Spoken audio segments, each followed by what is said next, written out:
I mentioned this to a couple of groups. It's a pretty common theme. I want to just make sure that you guys are paying attention to it, especially when you start practice. So when you're doing something off a tee or you're doing front toss where the difficulty is really low, make sure that you guys are covering the whole entire hitting zone. So cover from the back of the hitting zone to the front of the hitting zone, and then from the inside of the hitting zone to the outside.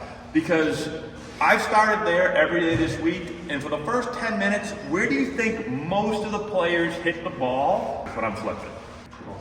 The pull side, a ton, like 95%. And some guys are pulling it like down the line or foul on front flips.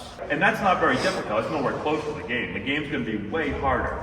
So in the game, you've got to be able to cover deep. You've got to be able to hit the ball back here, and you've got to be able to hit the ball out there. In a game, you got to be able to hit the ball away, and you got to be able to hit the ball in. So you got to cover the entire zone. If I'm flipping to you and all you're doing is hitting the ball out front like this and doing that over and over and over and over again, you're not covering the back part of the zone at all. You're only covering the front part. What's going to happen in the game when they start throwing breaking balls and change-ups, or when we go to harder drills, it becomes real hard.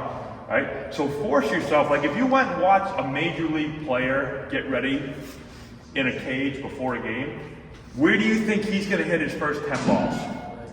15 balls, 20 balls. What do you think?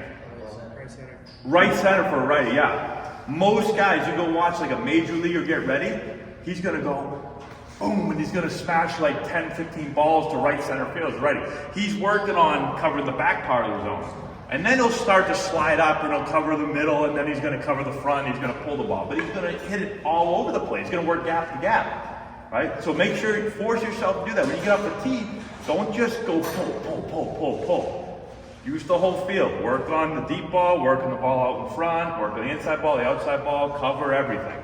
That make sense to everybody? All right, because that's been like a common theme. Guys just want to yank, yank, yank, pull, pull, pull, and live way out here. But in the game, if you're going to try to live out here and practice in the game, you're in big trouble. They start throwing breaking balls and mixing speeds and all that stuff. That's the biggest thing I've got. Okay?